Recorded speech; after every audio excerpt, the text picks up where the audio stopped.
Hello, everyone. Welcome you all. I'm Indu Saxena, Chief Operation Officer and Senior Fellow at the Consortium of Indo-Pacific Researchers. For those who are attending the first time the event at our platform, CIPR is a 513c nonprofit independent policy and research organization.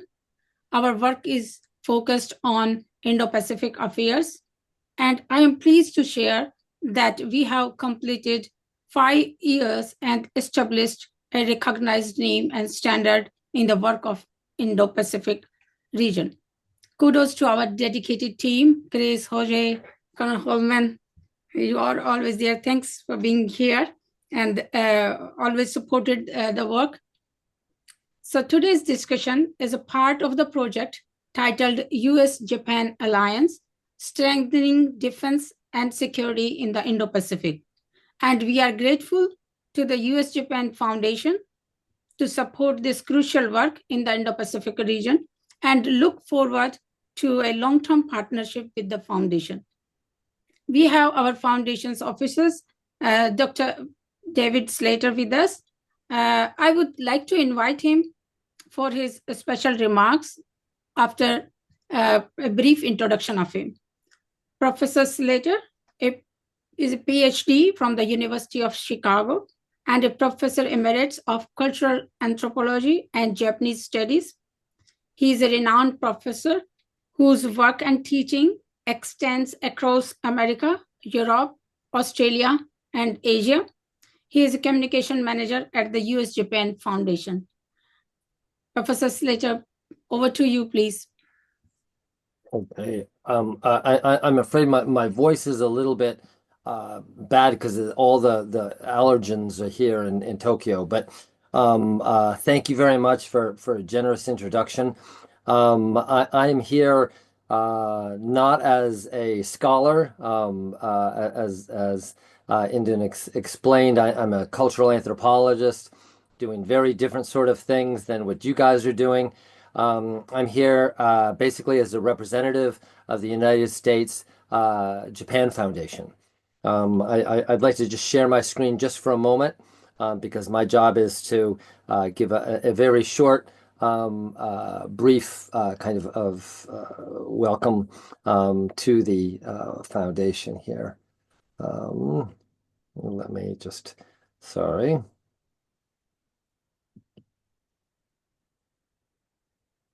So we are a nonprofit foundation, philanthropic foundation. We're not investing; we just give money in order to strengthen U.S. and Japan relationships.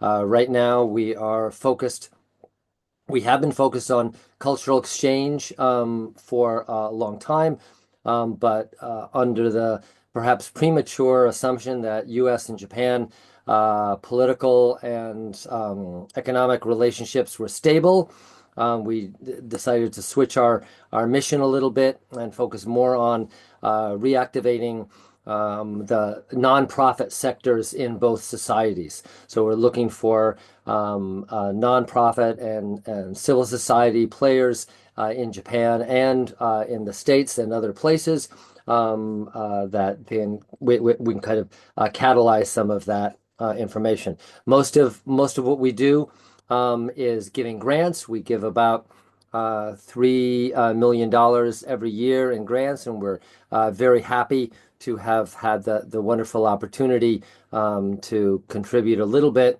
to your effort here.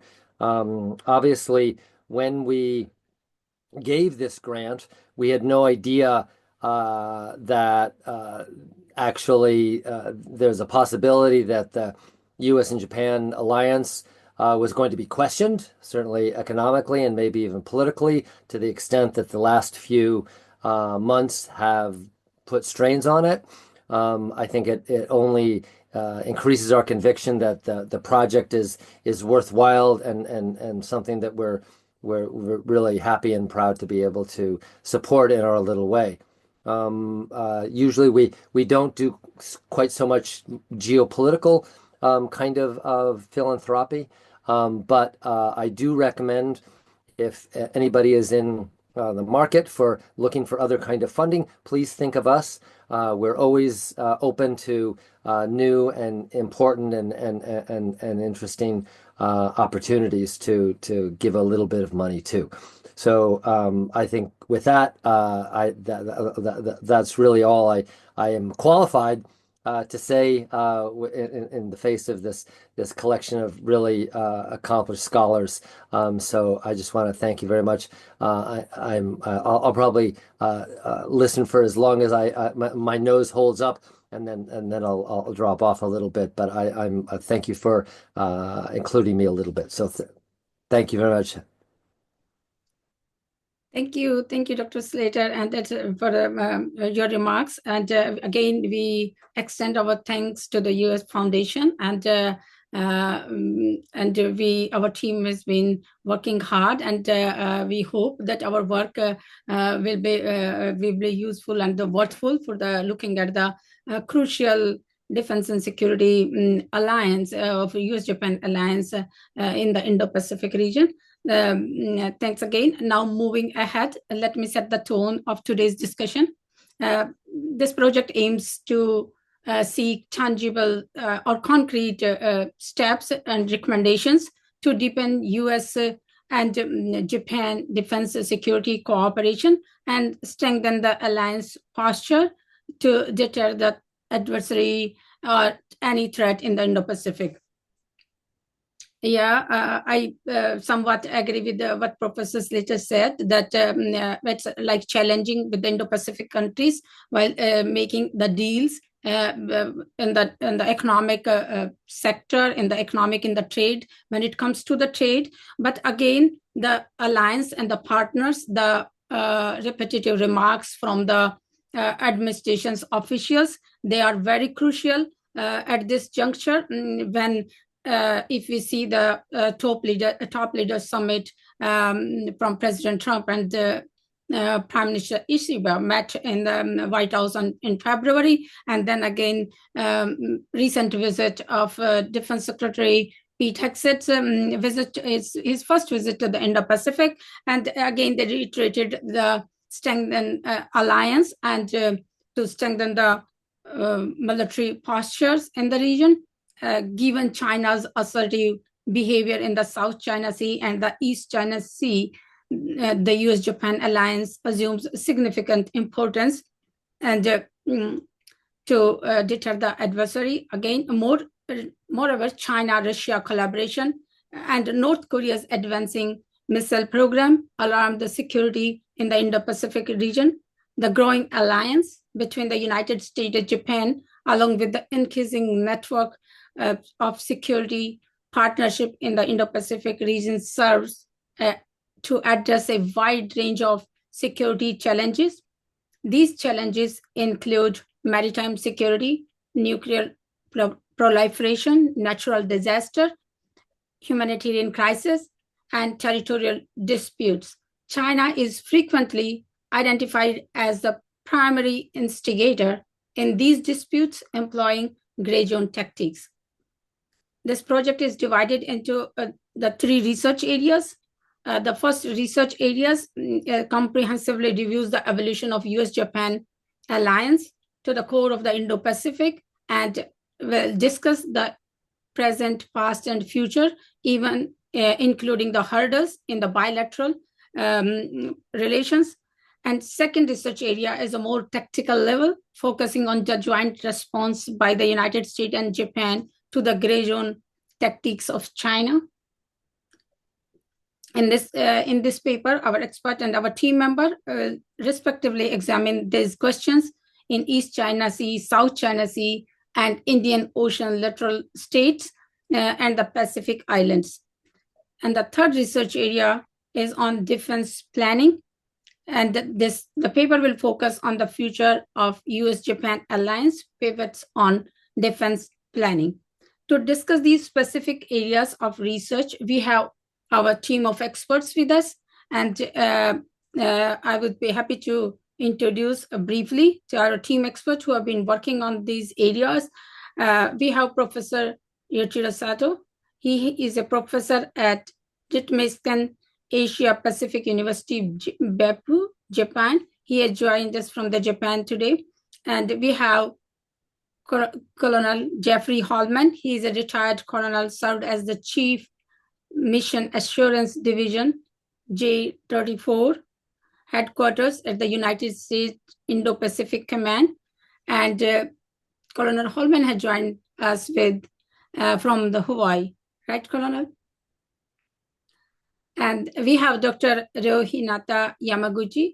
He has joined us from the Tokyo, he's teaching in Tokyo International University, Japan. Thank you all for joining this discussion. And now I would like to invite first Professor Yoshiro Sato for his brief remarks. Professor Sato, over to you, please. Okay, thank you very much. Good evening. My first task is to trace the evolution of the U.S. Japan Alliance. And as we know, it's a post-World War II alliance. It was born in the context of the growing the Cold War rivalry between the United States and the Soviet Union. And Japan was quickly brought back into this the world of power politics, where the immediate post-World War II period, Japan was disarmed and adopted a pacifist constitution. So under this new alliance, the challenge was this asymmetry of power between the United States and Japan. The US was overwhelmingly stronger than Japan. And when you have a asymmetry like this, there's always what we call in IR discipline, the alliance dilemma. The junior partner fears both abandonment by the bigger power as well as entrapment into a war initiated by the bigger power. So both fears persisted with Japan through the post-World War II period with this alliance. But to make things even more complicated, this dilemma was cast in the context of the U.S. global strategy, which is basically a two-front strategy, one in the Atlantic theater and the other in the Pacific theater. And of course, the U.S. kind of added 0.5 to this two-front strategy by involving itself in the Middle East. So Japan was concerned that the swinging emphasis between the Atlantic and the Pacific might leave the Pacific empty while US may focus on the Atlantic.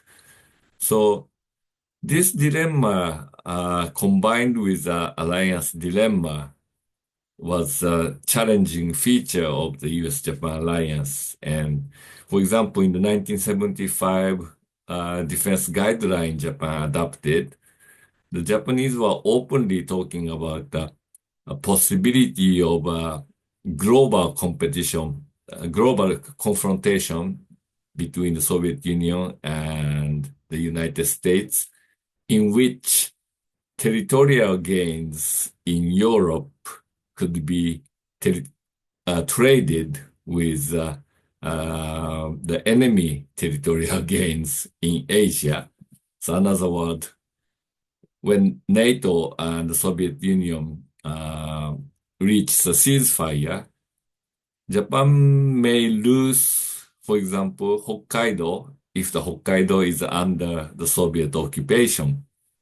So Japan was talking about the necessity to defend Hokkaido, at least for the first couple of days of the conflict.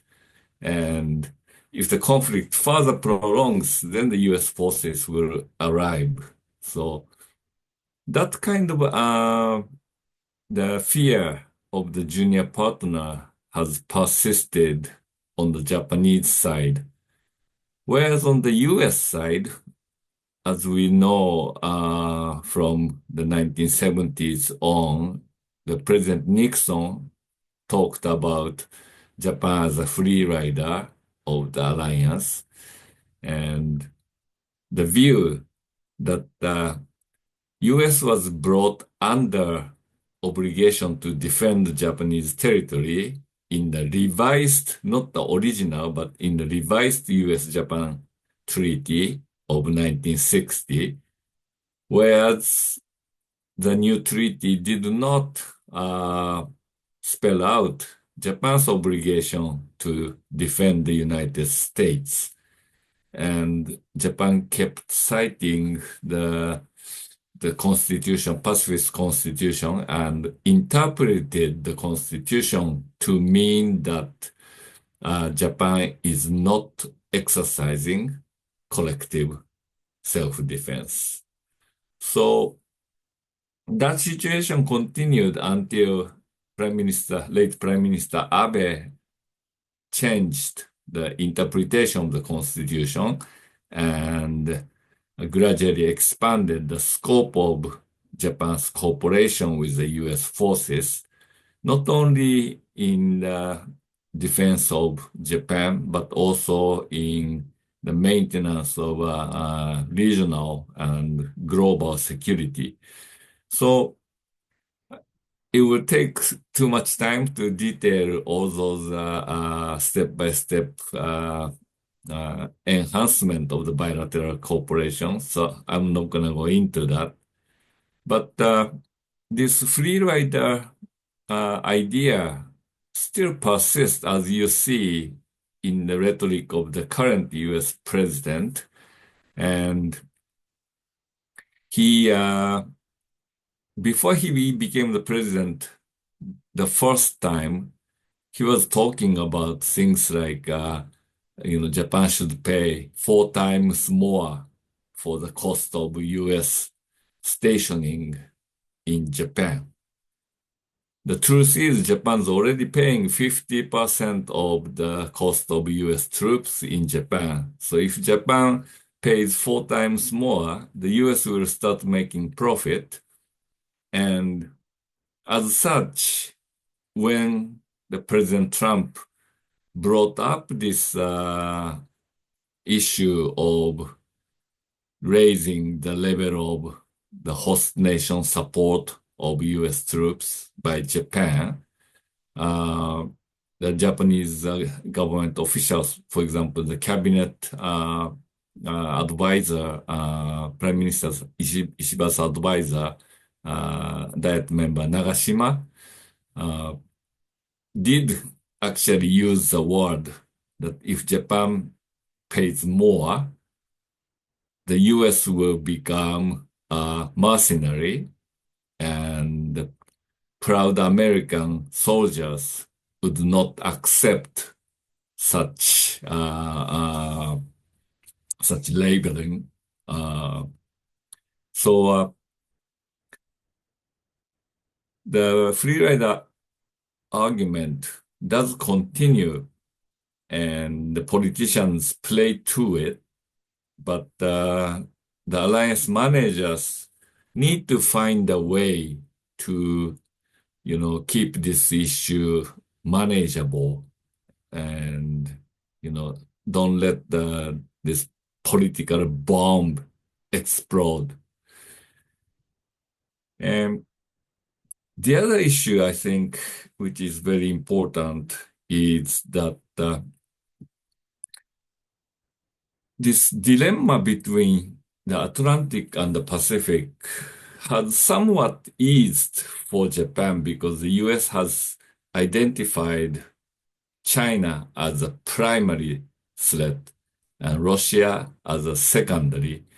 So even President Obama adopted his rebalance to Asia strategy, and at least rhetorically gave assurance that the U.S. priority is Asian theater rather than the European theater.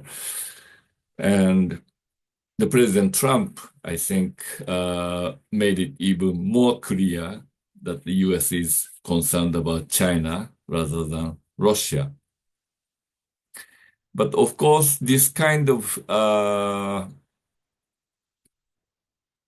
moves, swings, when President Trump sees an opportunity to make some political gain by, for example, bilaterally trying to negotiate with Kim Jong-un, which ended up in a terrible failure at the cost of the U.S. friends and allies who had to foot the bills of those gigantic summitory meetings. And the difference, though, is that Obama tried to line up friends and allies against China, but without saying so, because rhetorically China was welcome to join multilateral, security management and economic grouping in the Asia Pacific, according to Obama. But the U.S.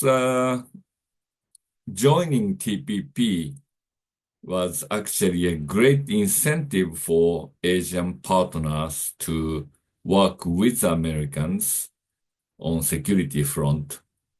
But Trump basically pulled this positive incentive and is still trying to coerce friends and allies into the circle of anti-China containment. And this is turning out to be a problem, very much so in Southeast Asia. The Prime Minister Ishiba and the Diet member Nagashima just recently visited Vietnam and now moved to the Philippines and signed some agreements with those countries. With Vietnam, some defense equipment transfer has been discussed and agreed. And with the Philippines, starting of negotiation for AXA, acquisition and cross-servicing agreement, has been agreed. The starting of the negotiation has been agreed. And also they agreed to consider a future negotiation for information protection agreement that would more closely coordinate intelligence between Japan and the Philippines. And today, the Philippines under President Aquino is maintaining a very close relationship with the United States. But as you remember, during President Duterte, the U.S.-Philippine ties were severely damaged. What's important is, while Philippines was swinging between China and the United States, Philippines has maintained a very stable partnership with Japan, steadily growing, if not fast growing. And this is very important because Japan is anchoring many Southeast Asian countries in this very unstable environment in which two superpowers, the US and China, are trying to force those small countries one way or the other to show the color.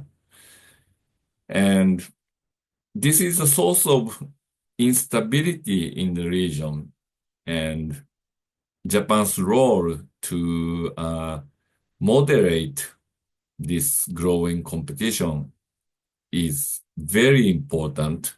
It's equally important as the stable bilateral alliance Japan has with the United States. I should stop here. Thank you very much. Thank you, Professor Sato. We have for your insights, and we have a few questions. We will take the questions on the QA session later on. Now, I would like to invite Colonel Holman. He is going to talk about the joint U.S. Japan joint response on the gray zone tactics. Colonel Holman, over to you, please. Good morning, everyone, and thank you for the opportunity to join this esteemed panel this morning. It's 3 a.m. here in Hawaii, so if I look a little tired and reach for my coffee cup, please excuse me. As mentioned, I'm recently retired from the United States Air Force, last served at U.S. Indo-Pacific.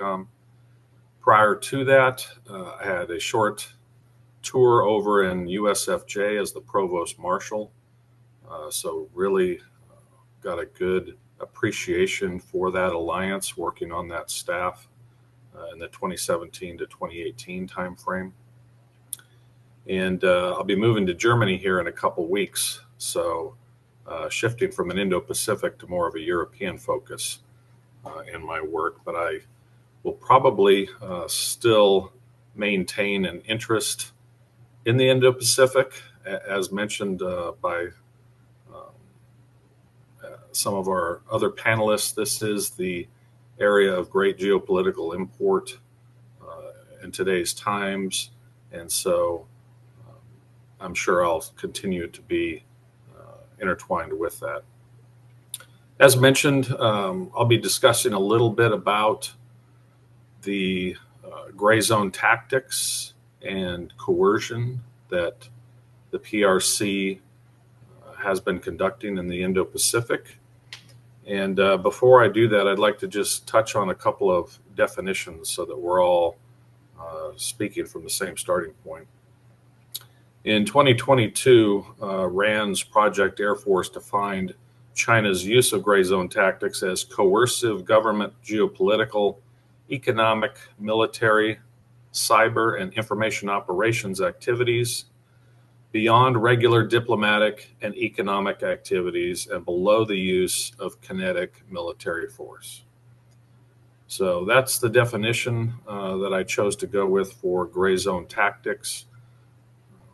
As we've seen over the past few years, China has extended it beyond the use, beyond the non-use of kinetic force. So we've seen some kinetic activities and some kinetic aggression from China, both in the South China Sea and in other places. As far as coercion, I used the Merriam-Webster dictionary definition of to compel to an act or choice. So as we all know, China uses its status and its various instruments of national power to coerce smaller countries within its theater to act in accordance with its desires.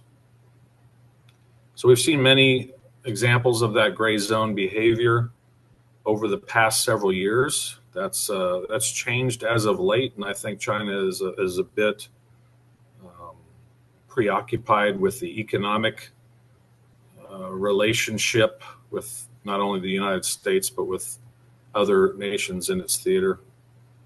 But certainly last year, we saw many examples of gray zone behavior in the South China Sea, East China Sea,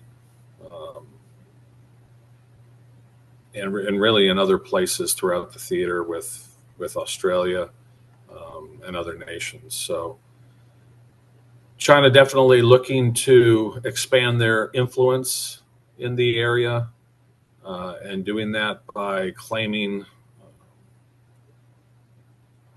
islands and other economic zones, whether it's their 9-dash line or other features out in the South China Sea, East China Sea.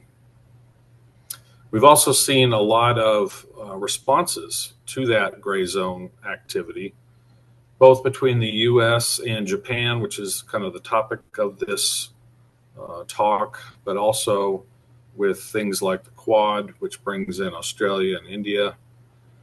So a lot of attempts to try and keep China boxed in and not let them get too powerful, whether it's economically, militarily, or otherwise.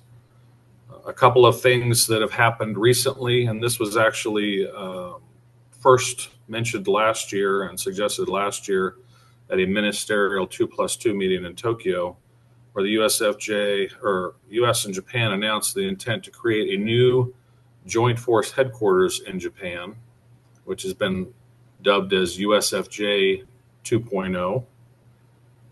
In my work at US Indo-Pacom, I did have some interaction with the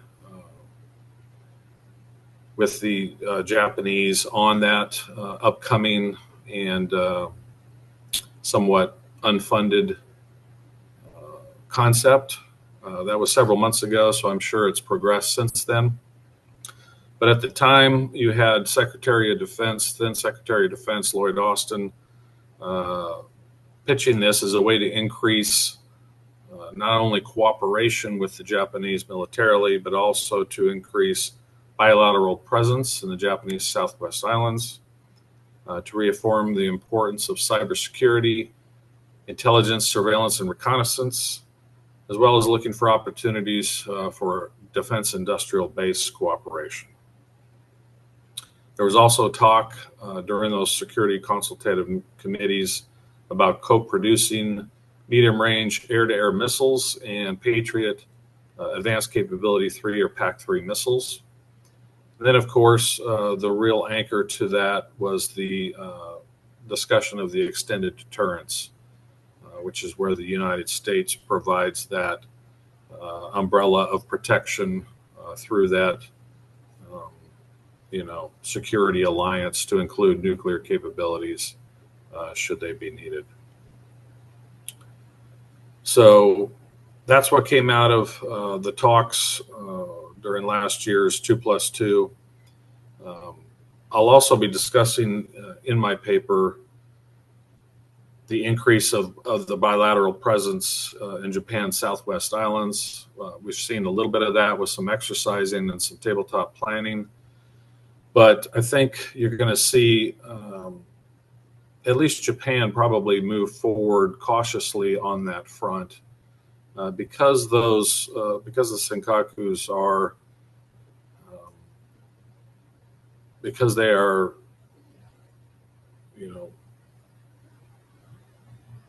challenged by China as far as their ownership goes. Any strong moves to further occupy those islands, I think, is going to result in a pretty swift response from Beijing. So the key will be how to increase that bilateral presence. And I think the easiest way to do that will be through training and exercises, so that should we need to occupy those islands in the defense of Taiwan or in the defense of anything in that region, that we're prepared to do so because we have had boots on ground. We've exercised how we're going to do it. But to actually start building up military presence there, I think, is going to be counterproductive and will invoke a swift response from China. Another interesting development over the last few months, you've had Japanese Defense Minister Nakatani pitch a new one theater concept. And he did this during the current SecDef Pete Hegseth's visit to Japan. And this new concept significantly expands the geographic area where the SDF deploys to counter threats from China. And the article is quick to point out that this is a very preliminary concept. It has not been fully socialized and agreed upon across the Japanese government. And so I think it may have been a little premature, but I think it was a way to, again, provide some sort of an anchor, as mentioned between Japan and some of the other nations, friendly nations within the Indo-Pacific. As mentioned, Japan has been very active, trying to get involved with Australia through AUKUS, trying to get involved with the Philippines and providing military support there. And then, of course, you have their cooperation on ballistic missile defense with the U.S. and the Republic of Korea. So a lot going on. And a few months ago, I would have had a very different take on the alliance and the strength of the alliance. Professor Slater mentions some challenges to that relationship in the last several months, with the current administration looking to exact some economic benefits from partners in the region through tariffs and other means. So we'll see, hopefully, that simmer down here in the next few months, and we'll get back to some of the basics of the alliance and providing that post-World War II security that we know is vital to peace and stability in the Indo-Pacific. I'll conclude my remarks there and be happy to answer any questions once we get to that part of the presentation. Thank you. Thank you, Colonel Hallman, for your insights, and we'll see if there are questions for you in the QA session. And we move forward to our next speaker, Dr. Yamaguchi. He is going to talk about the future of U.S. Japan Alliance, pivots on defense planning. Ryo, over to you, please. Okay, thank you. Can you hear me okay? Good. Okay, thank you. Yes. All right, so thank you very much for that kind introduction. So my name is Ryo Yamaguchi, associate professor at Tokyo International University, and also wear some other hats. I'm a senior non-resident fellow at the Atlantic Council, Screwcroft Center for Security and Strategy, adjunct fellow at the Pacific Forum, and also I'm an external instructor at the Japan Maritime Self-Defense Force, Command and Staff College as well. And so my focus is on defense planning. And after listening to Colonel Holman's talk there, I think we're looking at some similar issues, but from different angles. I look at things from the Japanese side, particularly on how the Japanese government is trying to sort of, how should I say, enhance Japan's strategy and readiness, and look at the issues there and how that is going to make or break not only Japan's ability to defend itself, but also play a more important role in the alliance with the United States and like-minded states. So I'm not going to talk about the risks that we face here in Indo-Pacific too much, because I think we all know what they are. But China, North Korea, they're pushing forward their military modernization. We also see greater assertiveness from both these countries, and also Russia as well has been a factor in Japan's defense planning in recent years. Particularly with the invasion of Ukraine, we know it's a faraway theater. But it has sort of given a reminder that wars are real here in Japan. And so there's been a bit of a psychological effect here. But then there's also this other issue, two other issues. One is Russia's activities in northern territories of Japan, and also the recent development of relations with North Korea. If we add together the threats and activities of these three actors, there are several things that come to the fore. Colonel Holman just gave us a great outline of the gray zone activities by the PRC and also the various ramifications from that. But gray zone situations added with hybrid warfare, it's a clear sign that deterrence has failed. A lot of people say that war hasn't occurred, but thing is that maybe not so, but deterrence has failed, or is failing. And what we see is sustained levels of high level tensions in all domains, and then that is upping the risks of unintended conflict, and that's what a lot of us are concerned about. Risk of armed conflict, it's hard to sort of put a numerical figure on this, but there are several ways in which we can look at this. One is that armed conflict can take place when the attacking side is certain that they will be able to succeed in their plans, or when the attacking side feels that, okay, it's now or never. Somewhat very similar to maybe the way Japan attacked the United States in 1941, arguably. Or there's a possibility that armed conflict can take place when there are unintended clashes or unintended escalations of high gray zone situations in the Indo-Pacific or elsewhere. Then there's also this other factor about the changing nature of warfare, not only technologies, operations, and tactics, but also the nature of hybrid warfare, particularly with the use of social media and so forth.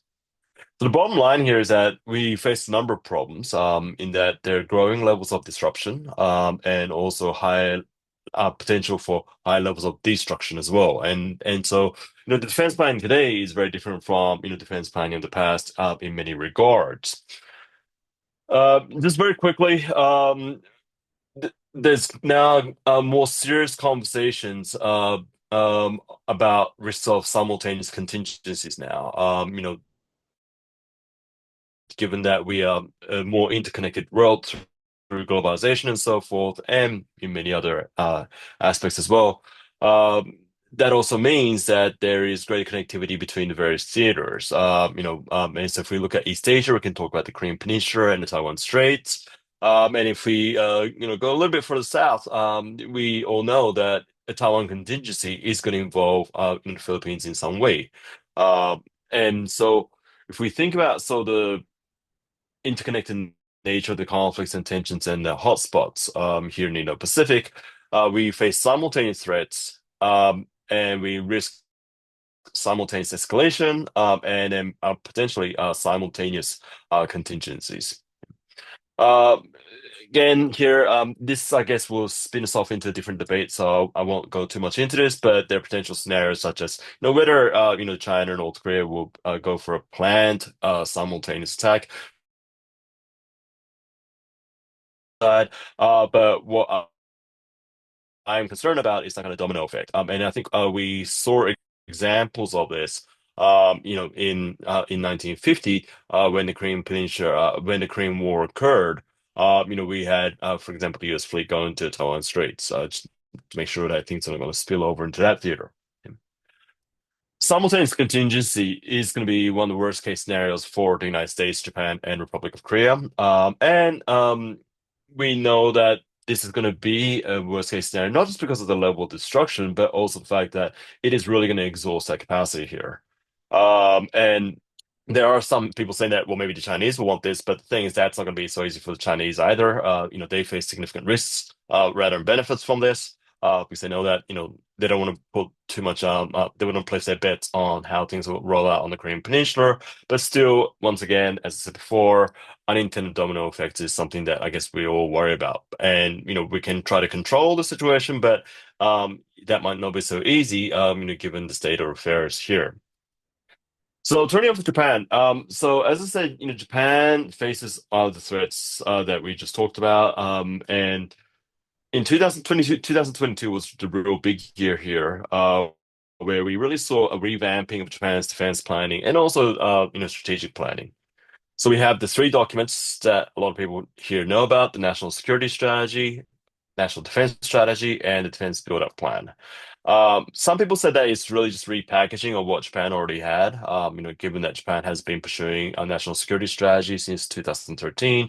But what matters a lot is the content. And so the important points about these three documents are, first, it realistically identified the threats and vulnerabilities that Japan faces.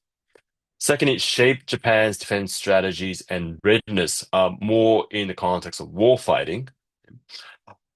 Third, it connected and coordinated defense, law enforcement, and intelligence organs. Although a lot of things are still in the works, it was very important that they mention this very clearly. And then there are a lot of substantive developments going on right now in Tokyo. And finally, the three documents also outline what Japan needs. And a lot of things, many will say, once again, were extensions of what Japan has been pushing for a long time. But as I mentioned later on, there were some new things that Japan had been discussing, behind public. But now have brought it to the front, and they have officiated a lot of these. And one of them is the establishment of JJOC, that is the Joint Command. And so there are 7 capabilities that were outlined in the 3 documents. One is standoff defense capabilities. So this is one that includes counterstrike, integrated air missile defense capabilities, unmanned defense capabilities, cross-domain capabilities, command and control and intelligence-related functions, mobile development capabilities and civil protection, and finally sustainability and resiliency. All the 7 are very important. However, from my personal viewpoint, the first amongst equals here is joint. In Japan, the self-defense force here has suffered a lot from the lack of jointness between the ground, maritime, air self-defense forces. But now they're working to really bring these 3 together and to fusion their readiness together. And that will therefore allow Japan to have greater readiness in contingency situations and efficiently work their readiness. And joint command is going to be essential to the 6 other capabilities that Japan is pursuing. Whether it be standoff, air missile defense, unmanned systems, cross-domain, or whatever else. And so I think we just established a joint command just last month. And there's obviously a lot of things that still need to be worked on, but I think we're moving in the right direction. The kinds of operations Japan is looking at will be missile defense, submarine warfare, mine warfare, cyber, electronic warfare, amphib operations, evacuation and search and rescue operations. If I'm to summarize all the things that the kinds of ops that Japan is working towards, they're the ones. Again, a lot of people do talk about counterstrike, and that's there, but that's obviously not going to be the capability that Japan the capability or operation that Japan will be working on. I think that's getting a lot of buzz in the public, but in essence, again, the ones I just mentioned are the ones that Japan will be focusing on. And what's going to enable them is, once again, joint operations, but ISR, logistics, and as I mentioned later on, interoperability and interchangeability. And when I talk about interoperability and interchangeability, I'm not just talking about between Japan and US and other like-minded states, but amongst or within the self-defense force and also with the law enforcement institutions as well. And so again, in range time, I am going to have to be very quick, and I want to leave some ample room for questions and answers and discussions. But despite all these developments, again, there are still a lot of shortages and a lot of questions asked. One is going to be about sort of the persistent vulnerabilities that Japan faces, regardless of whether it is able to implement the 3 documents. That is that Japan is going to have shortage of readiness to deter and defend against fast-growing multi-front threats, China and North Korea. And we can see this in shipbuilding, for instance, where the pace of China shipbuilding is way faster than Japan's, and so forth. And the other, of course, is that Japan is situated well within China's A2AD. That's also the other advantage as well. So, even if Japan does significantly enhance its capabilities, it is still going to be at gunpoint of China. There are also dilemmas in boosting Japan's defense readiness. The old question about balancing force structure and operational preparedness is one, but resource shortage is another. And we can talk about the budget issues there if we want. But just overall bandwidth, that the planning and the implementation priorities, I'm not sure how Japan can pull off with all this amongst all the political and economic mess, and also some other issues such as how the national government can work with local governments and also gain local understanding within Japan. Finally, questions over the fate of the Japan-US alliance. Strategic and operational convergence, or is it divergence? And so I think, Mr. Sato talked about how Japan's now more assured that the US will focus on the Indo-Pacific rather than Atlantic. But we still do see the extensions of the old debates that we've heard about, since the Cold War, like, Japan free riding and so forth like that. And also there are a lot of question marks on the Trump administration. There are obviously a lot of convergent parts as well, but so we're sort of swinging in the middle, but we still don't know where the direction is going to head in the future. Perception and interpretation gaps is another. There was mention about the one theater before. Personally, I think it's an interesting idea, and in theory, it's good, but in practice, it could also dilute the necessary nuance that Japan and the allies are going to need to deal with the particular threats that are quite distinct. If we look at China and North Korea, for instance. And finally, corrosions in readiness overall.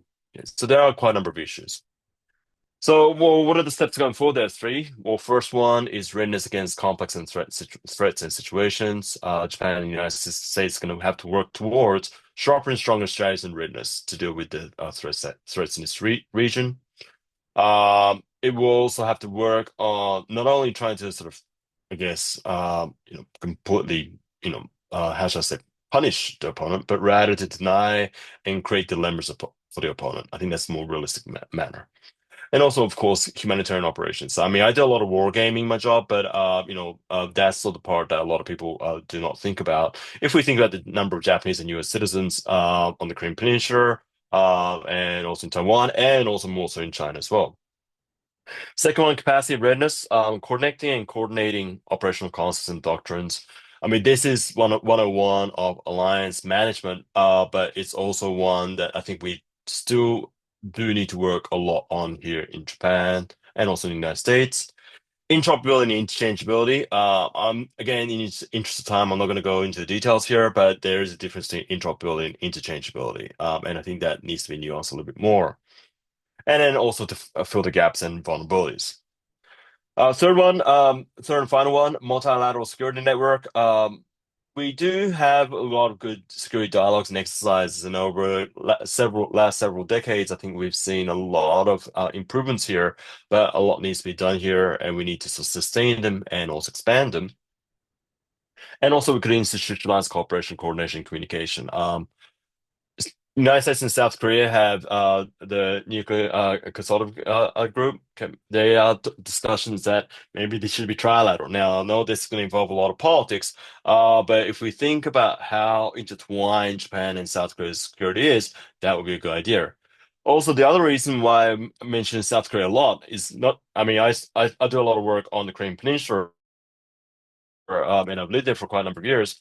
So what I feel is that now is really the time where Japan, United States, and South Korea have to work close together. I think there are a lot of positive developments in the last several years. I know this people talk about the back and forth that Japan and South Korea have experienced, but the last few years we've taken about 2 or 3 steps forward. So rather than the old 1 step forward, 1 step back, we're taking 2 or 3 steps forward, and 1 step back is still progress. However, when it comes to trialat, we need to understand that South Korea is very sensitive about this.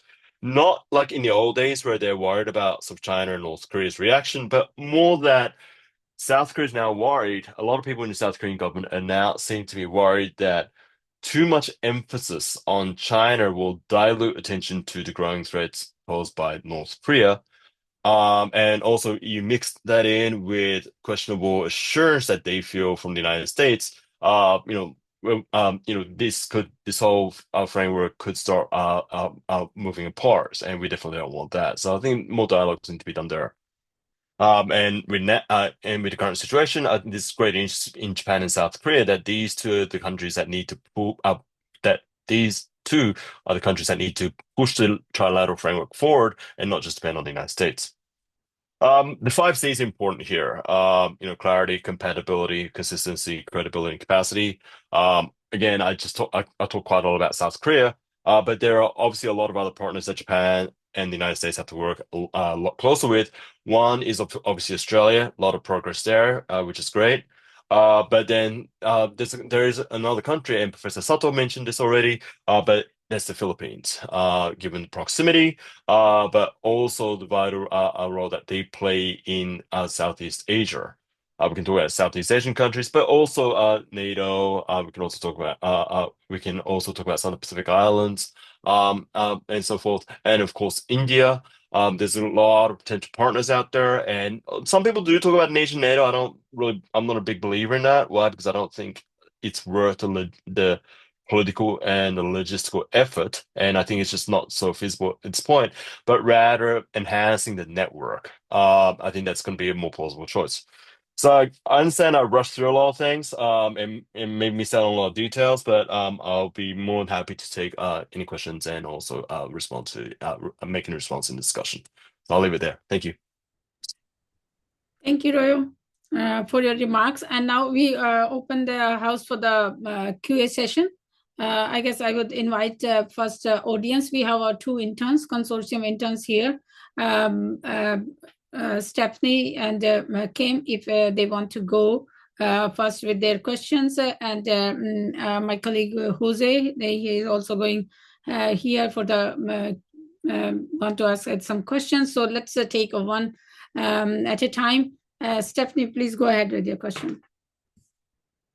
Okay, thank you so much for very interesting discussions. I would like to ask question for Professor Sato, but everyone can also give their opinions. Recently I'm reading more about the Cold War and then the Japanese and the Sino-Korean War. And so there's one. So they say actually that the Cold War doesn't end yet in East Asia. Well, we have the idea that the Cold War ended in 1991, but they say Cold War still exists in East Asia. So from US versus Soviet Union, now it's US versus China. So I'm wondering, do you think like with the U.S. Japan Alliance, how do you think this would affect the contemporary Cold War in the East Asia? Thank you very much. Yeah, you're absolutely right, saying that the Cold War never quite ended. There was a very brief period of euphoria when Japanese foreign ministry even was talking about, regional multilateralism. And that's when, ASEAN Regional Forum and that sort of all-inclusive framework was actively promoted. But, that period is long gone. And, by the mid-1990s, we had a crisis over the Taiwan Straits. And even a few years before that, we had North Korean, the nuclear development reaching a crisis point, So, so the Cold War never ended. Plus the Russians are, kind of coming back from being almost nothing in 1991 to a substantial threatening party today. So, yes, the Cold War's really back, but only difference is I think we are not quite certain whether there is a kind of unity among those threatening three parties. We like to bundle the states we don't like, axis of evils and all that. But I think, China, Russia, North Korea, they are, basically acting on their own national interests. And from time to time, those interests converge. But do they trust each other? I highly doubt it. And is this tripartite relationship stable? I doubt that too. So in that sense, maybe it's not quite the same as, the Cold War of the 1950s, 1960s. And US may be trying to, drive a wedge between Russia and China. That I think, you need to talk more with the advisors, diplomatic advisors surrounding the President Trump. But the U.S. Japan Alliance, some people said, when the Cold War ended, I've seen several people and academics writing the U.S. Japan Alliance will dissolve. And those were the neo-realist theory-oriented types. But, I said, no, it's going to endure and evolve.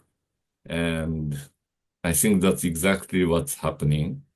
And evolution is in a way of heading more toward equality, equal partnership, in very much in the general sense. The alliance is heading for more equal partnership. Although, the kind of barriers against that, which I mentioned in the earlier talk, are still there. So the changes will be very incremental. But this is not the time US is trying to,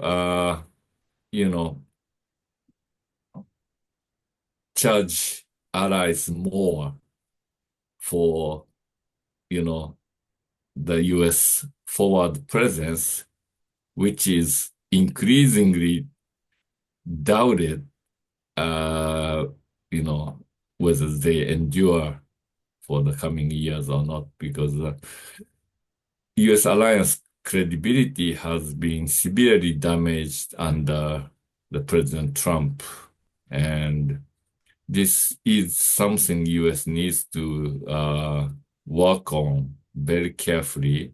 And I'm already thinking that whoever, whether Republicans or Democrats hold the president office next, it doesn't matter. The new administration is gonna have a major repair work to do on the political ground. Good thing is on the practitioners level, the things are quite stable. In fact, it doesn't look as bad as, what the president is talking about.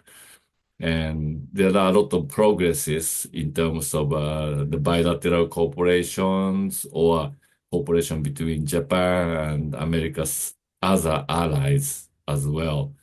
So this the bilateral U.S. Japan Alliance will remain the core, and the core is being enhanced, and the sort of supplements to this core, like Japan, Philippines, Japan, Korea, maybe not as fast, but even there are some progresses. In Japan, Australia, definitely a lot of progresses. So those supplements are also being added to this core bilateral alliance. So I would say overall, the alliance utility has been elevated. It has always been, what is it, the foundation stone, linchpin, whatever you want to call it. Different presidents gave a different terms, but I think it's growing in that sense.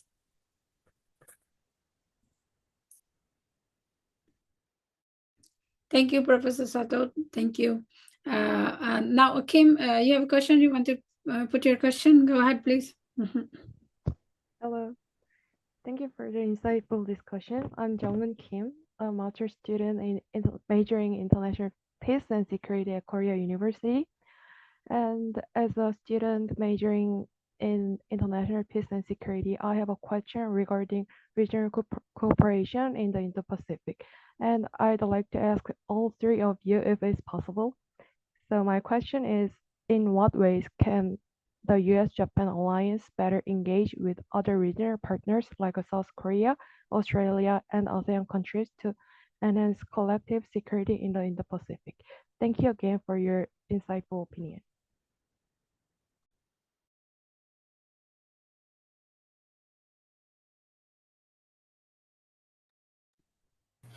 I already talked quite a bit, so maybe somebody else can start. Ronald, did you want to go first, or no? Royo, Okay. go ahead. Go ahead. Yep. Okay. So I'll take a stab at that. Yeah. I mean, that's a really good question. So thank you very much for that. I mean, I think one is obviously to try and push things forward. In other words, it's basically to try and engage with countries like South Korea, and I would say particularly South Korea, to conduct more and more exercises so that they can gain confidence on how to work together. I think from my experience in working with Japan and having dialogue with the United States and South Korea, there's a consensus that we need to work together. So I think that question is answered already.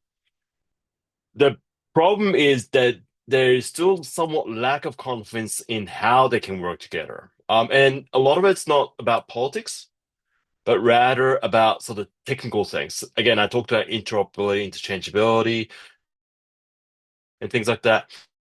That's where there's still a lot of question marks. So the more they do, the more they can gain confidence. And I think that was a big progress that was made in the last 2 or 3 years. That Japan, South Korea, and the United States were able to do things together. And so they said, okay, now we get it. This is how you get things done. Okay. And that's why things really move forward. It wasn't so much the politics, it was the technical aspect. So I think that's going to be the very important thing.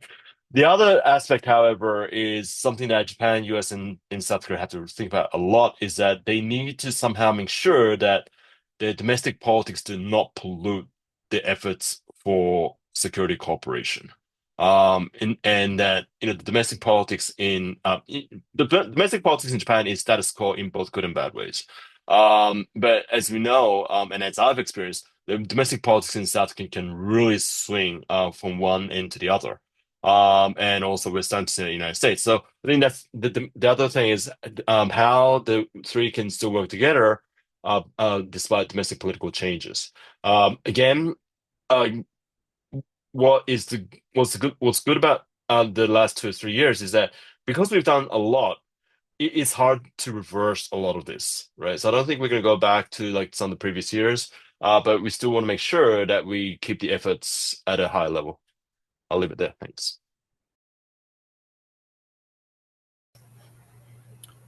Yeah, I'll go ahead and take a stab at that as well. So I think over the past decade or so, security cooperation has been on a very distinct path where the U.S. has recognized the importance of maintaining influence in the Indo-Pacific. And in order to do that, you have to have strong relationships across all elements of national power. But security cooperation is definitely a big one there. I'm a little afraid that as we go forward, if the U.S. starts looking at its relationships in more of a transactional one-on-one kind of way between, U.S. Japan, U.S. Australia, U.S. South Korea, that you'll start to lose some of that connective tissue that had been built up over the past decade plus, which is really the foundation for that deterrence, whether it's AUKUS, whether it's pulling in Japan and the relationship with the Philippines, whether it's trilateral ballistic missile defense working with Japan and South Korea. Those big kind of interconnections are what really is the foundation of deterrence and keeps China from imposing its will as a major, player in the Indo-Pacific. And going back to the previous question about the Cold War, it's really what it's been about over the last, again, decade plus is China wants to establish itself as the main player in the Indo-Pacific. And so in order to deter that kind of aggressive activity, the U.S. has had to really put a lot of time and effort and resources into these security cooperation mechanisms, whether it's U.S. Forces Japan, whether it's the joint command that we have with the Republic of Korea and the developing relationships that we have going back into the Philippines and building out those bases. Those are things that don't necessarily, have tangible, dollar benefits on the the ledger for us, but it's more of a access and influence benefit. And so I hope that those will continue because those are really what has kept peace and stability. Certainly, you can debate whether deterrence is held and why or why not it has. I think the the Chinese will not be deterred when it comes to their national interests, and they will push back as they feel comfortable doing so. But those security cooperation mechanisms are extremely important and really need to remain the focus. Thanks.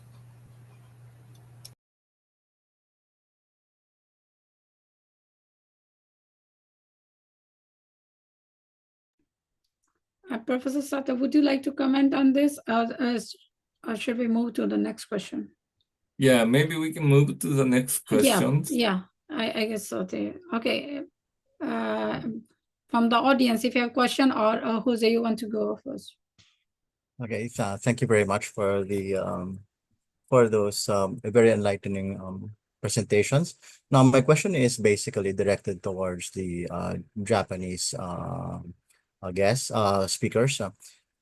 It goes like, how will Japan face a situation that sees the USA getting distracted internally by political instability or political issues? Because if we look at what's going on in the US right now, there are some concerns about it. Okay, does Japan see itself stepping up as a senior partner of the region's pushback against Beijing?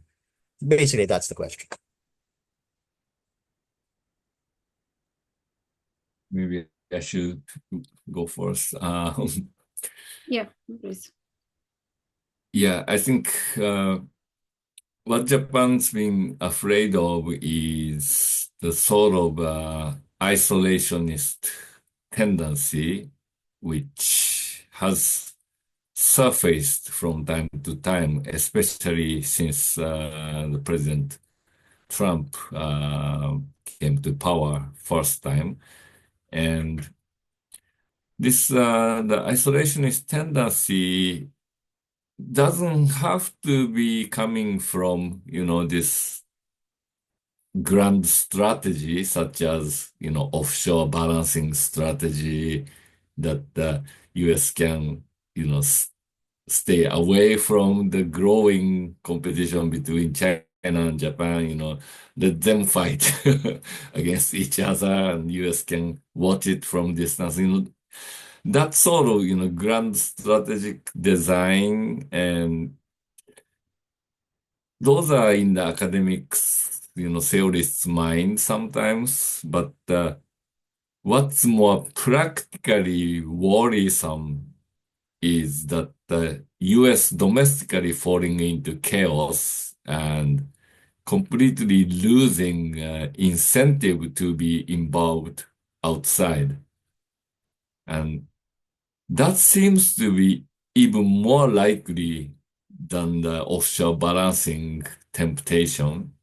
And the kind of presidency, the Trump is running by mobilizing,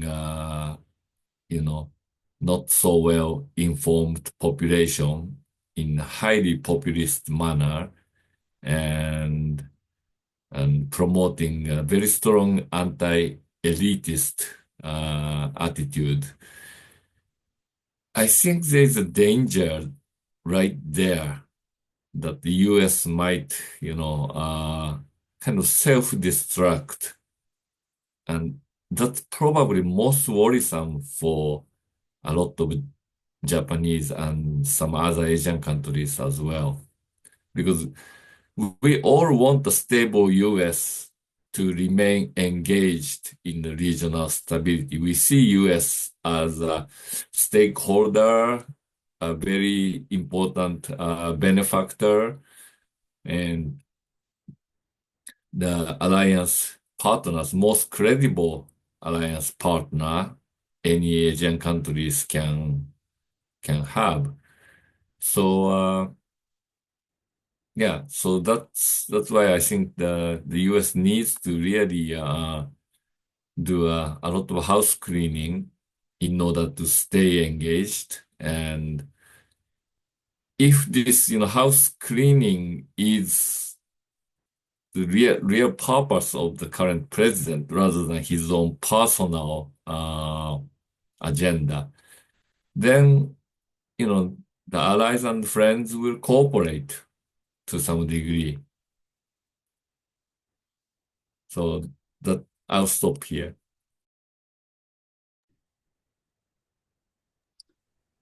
Thank you. Yeah. Go ahead, please. Yes. So I agree very much with what Professor Sato said. And if I think about sort of conversations I hear at the governmental level, at the sort of academic policy level, and also at the public level, I do hear, however, some different arguments. I think overall, there's just interest to try and maintain this alliance with the United States in most healthy fashion and sustainable fashion. But regarding leadership, I think that's where there's still a lot of sensitive questions here. And a lot of that can come from like not just this isolationist or tendency, but also sort of the lack of confidence that Japan can pull that off, particularly when its bilateral relations with some of the regional stakeholders can be somewhat fragile. I think that's one problem. At the public level, however, although I will not say that this is the majority, but what I hear more and more of than before, I mean, it's still small, but what seems to be getting a little bit louder is some ideas that are somewhat, how should I say, inspired by sort of the Trump administration, saying that, well, we should be more isolationist, or we should be more inward looking. And that has led to some discussions amongst a lot of people saying that, well, if we can't believe in the United States, and if we have some questionable relations with regional stakeholders, well, then we have to fight for ourselves, and we should also develop our nuclear capabilities and stuff like that.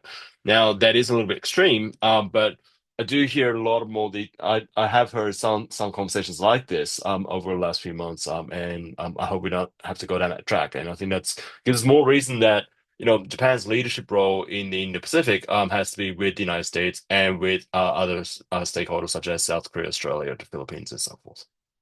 Thank you.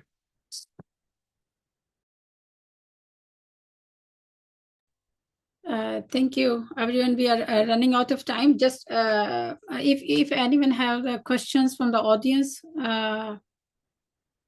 because I don't see any question here in the chat now. So just on the final remarks before I invite Jose for the vote of thanks. I guess we can see there is not only one spark in the Indo-Pacific, like the Taiwan. Recently, there was a sandbar. The news that maybe you guys know, that sandbar where the China putting the flag, and again the next on the same day, I guess the Philippines also put its flag on the sandbar. So it's a while it's a bit creates anxiety between the partners and the allies from the U.S. side, the perspective that with the change in the administration and how we witness the President Trump and President Zelensky's spat, and longtime partners and allies, how they are facing a challenge on the trade and tariff issues. But we hope that in the trade and tariff, let's hope for the best, because they have been doing to prevent China again. Like there are some deals from the guys. There is a news to do from the U.S. and India on the trade relations, but it's at the end, it's like the alliance and partners that are the consequential in this Indo-Pacific region, as we see and witnessing China's increasing footprint and China's assertive behavior day by day has been increasing. And with this, I know we have a lot of questions to discuss, but now as we are over the time, I would like to invite Mr. Jose Custodio, who's a fellow at the Consortium of Indo-Pacific Researchers, for the last comments. Jose, over to you. Thank you. We would like to express our thanks to all those who participated, attended, and organized this activity. To the organizers, the Consortium of Indo-Pacific Researchers and the U.S. Japan Foundation, thank you. To the distinguished subject matter experts, Colonel Jeffrey Hallman of the CIPR, Professor Yoshiro Sato of APU Beppo, Dr. Ryo Hinata Yamaguchi of the Tokyo International University, and of also the other affiliations that he also mentioned. Thank you also for gracing our event. And also, I would personally like to thank those who I also invited here. Some of them are distinguished members of Philippine society. Like, for example, you have here, I invited thank you to Jay Batumbakal, who is the Philippines' premier maritime legal expert. Then we have Kiefer Hippe of the Ukrainian Embassy in the Philippines. Miko, I already mentioned, is with the National Defense College of the Philippines. Randy and Suzanne are with civil society in the Philippines. And Mr. Rino Francisco is with the Philippine Coast Guard. He's an analyst in the Philippine Coast Guard. So thank you very much also for attending, and to all the other guests also. The value of this activity, which was held actually 80 years after the end of World War II, cannot be underestimated, especially in light of today's questions and concerns about the alliance system, as extensively explained in the activity. The matter discussed here will add to our knowledge and understanding as we continue to move along the path in the effort to preserve international security engagements and define relations among all of the countries concerned. So once again, in behalf of the consortium and the U.S. Japan Foundation, thank you very much. Thank you, Jose, and thank you, everyone. Thank you, experts and our interns, and of course, the esteemed guests who attended this event. Thanks once again.